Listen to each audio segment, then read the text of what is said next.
one arrogant judge, one calm black lawyer. What happened next turned humiliation into poetic justice.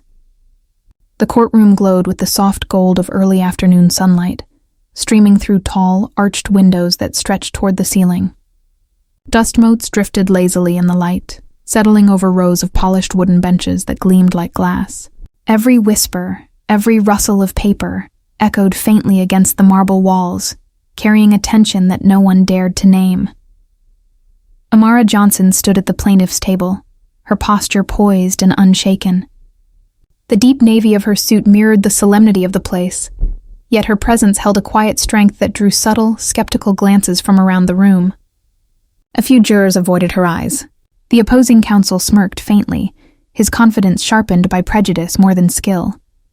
Still, Amara's calm didn't waver.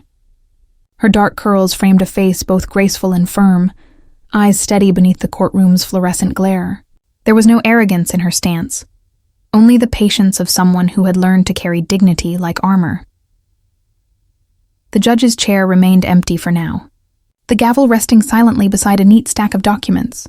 Outside, the city pulsed with noise and movement. Inside, time seemed to slow, waiting for the moment when truth would be tested and silence would speak louder than any voice. Judge Whitaker's gavel struck once, sharp and final, like a warning. He leaned back in his high chair, spectacles glinting beneath the courtroom lights, his expression carved from stone. His voice carried the weight of habit, the kind born from years of authority unchallenged. Amara Johnson stood below, steady as ever, her notes neatly arranged before her. But the moment she began to speak, firm, articulate, purposeful, his interruptions came like hammer blows. "Ms. Johnson, this is not a place for theatrics," he barked, waving a dismissive hand. A ripple of unease moved through the gallery. Some lowered their gazes. Others glanced toward Amara with quiet sympathy, or pity. Her client, a young man barely in his 20s, clasped his hands tightly, fear clouding his face. Amara lifted her chin, meeting the judge's cold stare. Her voice softened but did not tremble. "Your Honor, if I may continue." He exhaled loudly, rolling his eyes. "You're out of line, counselor." "Sit down." The silence that followed was heavy, suffocating. Amara hesitated, her pulse steady despite the sting of injustice. Then, with quiet grace, she sat. But in her eyes, calm, unyielding, lingered a quiet promise. This was far from over. The sharp creak of the courtroom door sliced through the silence like a blade.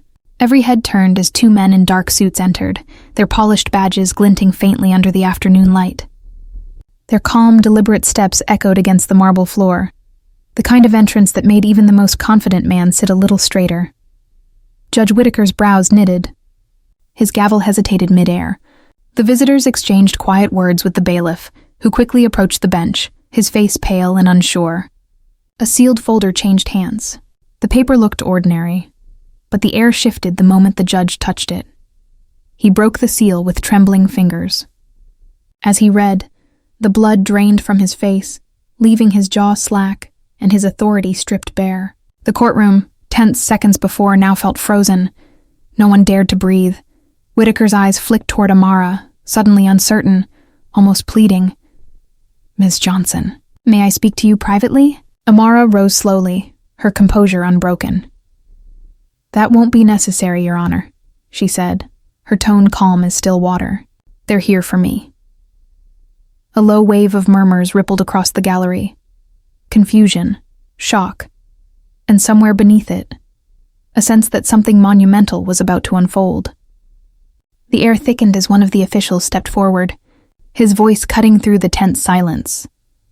"Ladies and gentlemen, please note, effective immediately, Judge Whitaker is suspended pending investigation for multiple counts of judicial misconduct."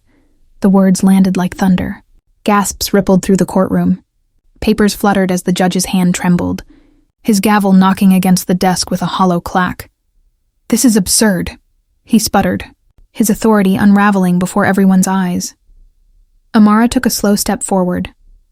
Her voice, once soft and restrained, now carried an undeniable weight.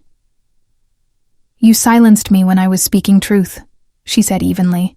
Now you will listen. The room fell into reverent quiet. The second official stepped closer, placing a document gently into Amara's hand.